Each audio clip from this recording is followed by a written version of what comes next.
യേശുക്രിസ്തുവിൻ്റെ നാമത്തിൽ ഏവരെയും വന്ദനം ചെയ്യുന്നു. ഇന്നത്തെ നമ്മുടെ പഠന വിഷയം സ്നാനം എന്നുള്ളതാണല്ലോ. ജലസ്നാനം, പരിശുദ്ധാത്മ സ്നാനം എന്നിങ്ങനെ രണ്ട് പ്രധാന സ്നാനങ്ങളെക്കുറിച്ച് നമ്മളെ പുതിയ നിയമത്തിൽ വായിക്കുന്നുണ്ട്. അതിലെ ജലസ്നാനത്തെക്കുറിച്ചാണ് ഈ പ്രഭാഷണത്തിൽ നാം മനസ്സിലാക്കുന്നത്. സ്നാനം എന്ന വാക്ക് ജലസ്നാനത്തോടുള്ള ബന്ധത്തിൽ 80 പ്രാവശ്യം പുതിയ നിയമത്തിലുണ്ട്. സുറിയാനി വാക്ക് മാമോദീസ എന്നാണ്. ഗ്രീക്ക് പദം ബാപ്റ്റിസ്മോ എന്നാണ്. രണ്ടിൻ്റെ അർത്ഥം മുങ്ങുക, പൂർണ്ണമായി വെള്ളത്തിൽ നിമഞ്ജനം ചെയ്യുക എന്നിങ്ങനെയാണ്. സ്നാനത്തിൻ്റെ 10 പ്രധാന കാര്യങ്ങളാണ് ഈ 10 നിമിഷത്തിനുള്ളിൽ നാം മനസ്സിലാക്കുന്നത്. ഒന്നാമത്തേത്, യേശു കാണിച്ച മാതൃകയാണ് സ്നാനം. യേശുക്രിസ്തു ഈ ലോകത്തിൽ വന്നപ്പോൾ തൻ്റെ പരസ്യ ദൗത്യം ആരംഭിക്കുന്നത് സ്നാനം എടുത്തുകൊണ്ടാണ്. യോർദാൻ നദിയിലെ സ്നാപക യോഹന്നാൻ്റെ കൈക്കീഴിൽ യേശു സ്നാനം സ്വീകരിച്ചു. അങ്ങനെ കർത്താവ് നമുക്ക് മാതൃക കാണിച്ചു. യേശുവിൻ്റെ മുന്നോടിയായ യോഹന്നാൻ യേശു തൻ്റെ അടുക്കൽ വരുന്നത് കണ്ടിട്ട് പരിഭ്രമിക്കുന്നുണ്ട്. യേശുവിനോട് പറയുന്നുണ്ട്, നിന്നാൽ സ്നാനമേൽക്കുന്ന എനിക്ക് ആവശ്യം, പിന്നെ നീ എൻ്റെ അടുക്കൽ വരുന്നുവോ? യേശു പറഞ്ഞു, ഇപ്പോൾ സമ്മതിക്കുക, ഇങ്ങനെ സകല നീതി നിവർത്തിക്കാൻ നമുക്ക് ഉചിതം. എന്താണ് അതിലെ നീതി? പാപികളായ മനുഷ്യരെ രക്ഷിക്കുവാൻ യേശു വന്നപ്പോൾ നമ്മോട് ഏകീഭവിക്കേണ്ടത്, താതാത്മ്യപ്പെടേണ്ടത് ആവശ്യമാണ്.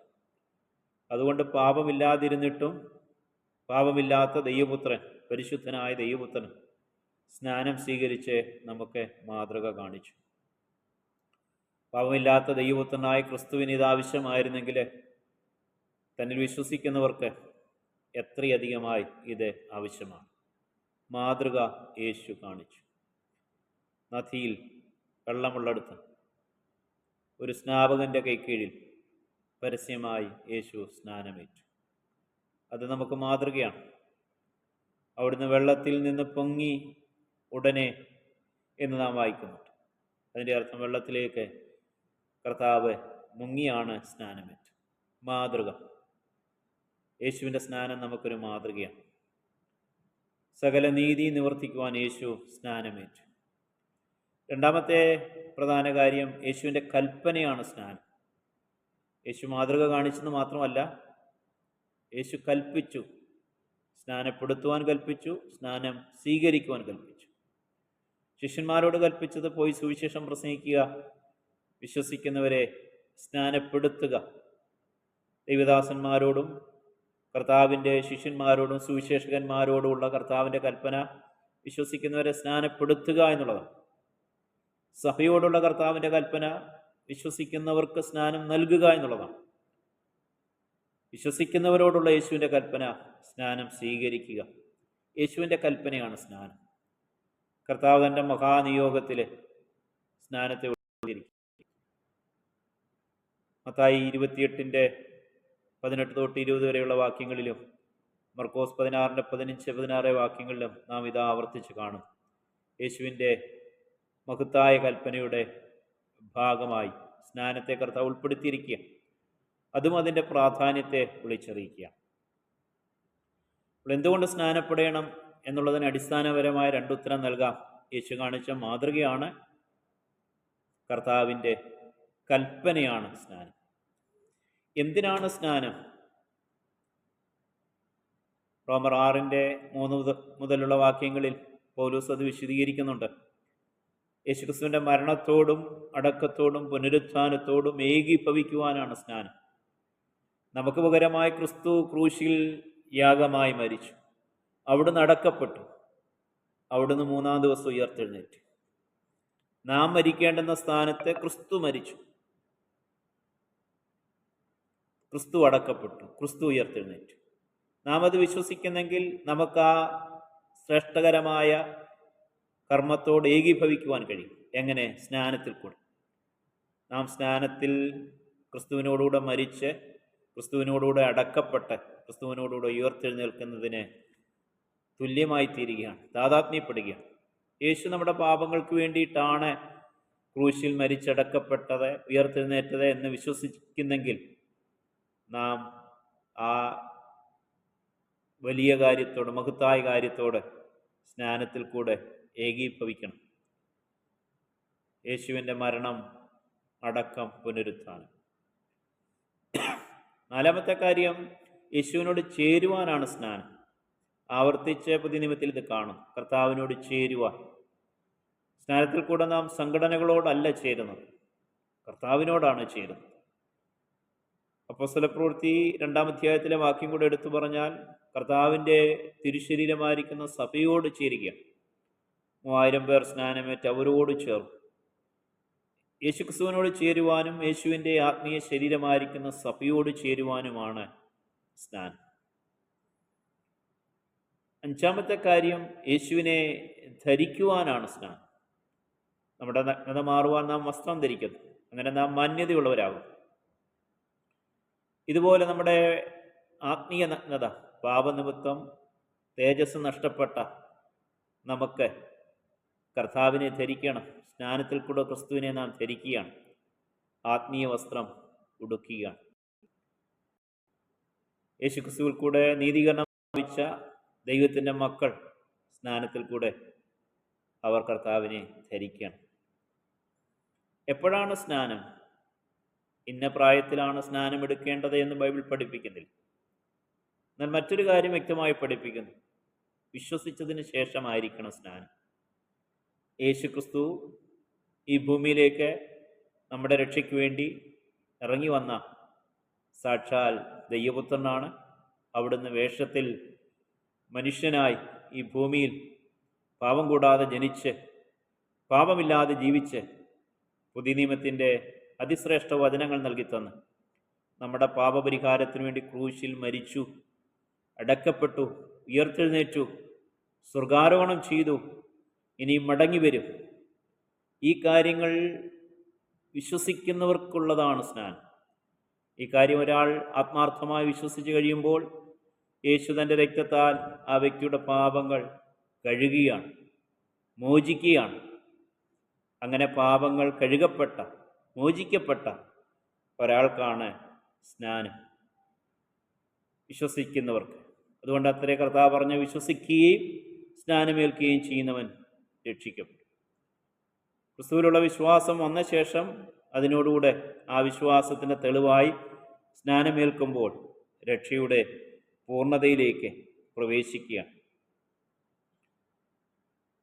വിശ്വാസം വരാത്തവരെയും തിരിച്ചറിവില്ലാത്തവരെയും ഒക്കെ സ്നാനപ്പെടുത്തുന്നത് തെറ്റാണ്, അബദ്ധമാണ്. കർത്താവിൻ്റെ കൽപ്പനയോടും ദൈവവചനത്തോടും പുലർത്തുന്ന അനീതിയും അവിശ്വസ്തതയുമാണ്. വിശ്വസിച്ച ശേഷം സ്നാനം.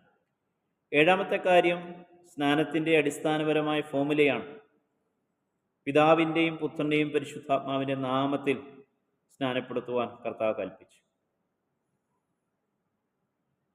അപ്പോസ്തലപ്രവൃത്തിയിൽ ചിലയിടത്ത് യേശുക്രിസ്തുവിൻ്റെ നാമത്തിൽ സ്നാനപ്പെടുത്തിയെന്ന് നാം വായിക്കുന്നുണ്ട്. ചിലർ അത് തെറ്റായി ഉദ്ധരിക്കാറുണ്ട്. അപ്പോസ്തലപ്രവൃത്തി 19-ൻ്റെ 1 മുതൽ 6 വരെയുള്ള വാക്യങ്ങൾ ചേർത്ത് പഠിച്ചാൽ യേശുവിൻ്റെ നാമത്തിലുള്ള സ്നാനം എന്ന് പറയുന്നത് യേശുക്രിസ്തു വെളിപ്പെടുത്തിയ പിതാവിൻ്റെ, പുത്രൻ്റെ, പരിശുദ്ധാത്മാവിൻ്റെ നാമത്തിലുള്ള സ്നാനം തന്നെയാണ് എന്ന് മനസ്സിലാക്കുവാൻ കഴിയും. സ്നാനത്തിൽ കൂടെ നാം ദൈവത്തിൻ്റെ അസ്തിത്വം, ആ ഏക സത്യ ദൈവത്തിലുള്ള നമ്മുടെ വിശ്വാസത്തെ കൂടെ പ്രഖ്യാപനം ചെയ്യുകയാണ്. യേശു യോർദാൻ നദിയിൽ സ്നാനമേൽക്കുമ്പോൾ, കർത്താവ് സ്നാനമേറ്റ് പ്രാർത്ഥിക്കുമ്പോൾ പിതാവ് സ്വർഗത്തിൽ നിന്ന് സാക്ഷ്യം പറഞ്ഞു, ഇവൻ എൻ്റെ പ്രിയപുത്രൻ, ഇവനെ ഞാൻ പ്രസാദിച്ചിരിക്കുന്നു. പരിശുദ്ധാത്മാവ് യേശുവിൻ്റെ മേൽ ഇറങ്ങി വന്നു. സ്നാനസമയത്ത് അവിടെയും നാം പിതാവിനെയും പുത്രനെയും പരിശുദ്ധാത്മാവിനെയും കാണും. പിതാവിൻ്റെയും പുത്രൻ്റെയും പരിശുദ്ധാത്മാവിൻ്റെ നാമത്തിലാണ് സ്നാനം സ്വീകരിക്കേണ്ടത്, സ്നാനം കൊടുക്കേണ്ടത്. 8-ാമത്തെ കാര്യം, സ്നാനത്തിൽ നാം സ്നാനം മുങ്ങിയാണ് സ്നാനപ്പെടേണ്ടത്. കാരണം സ്നാനം യേശുവിൻ്റെ മരണത്തോടും അടക്കത്തോടും സാദൃശ്യമായിട്ടുള്ളതാണ്. ഒരു വ്യക്തി മരിച്ചു കഴിയുമ്പോൾ നാം അടക്കുമ്പോൾ പൂർണ്ണമായി ഭൂമിക്കുള്ളിലേക്ക് അടക്കി വെക്കുന്നു. ഇതുപോലെ പാപം സംബന്ധിച്ച് മരിച്ചൊരുവൻ ക്രിസ്തുവിൻ്റെ ക്രൂശുമരണത്തോട് ഏകീഭവിക്കുമ്പോൾ വെള്ളത്തിനുള്ളിലേക്ക് പൂർണ്ണമായി മുക്കേണ്ടത് ആവശ്യമാണ്. വിശ്വാസത്തോടെ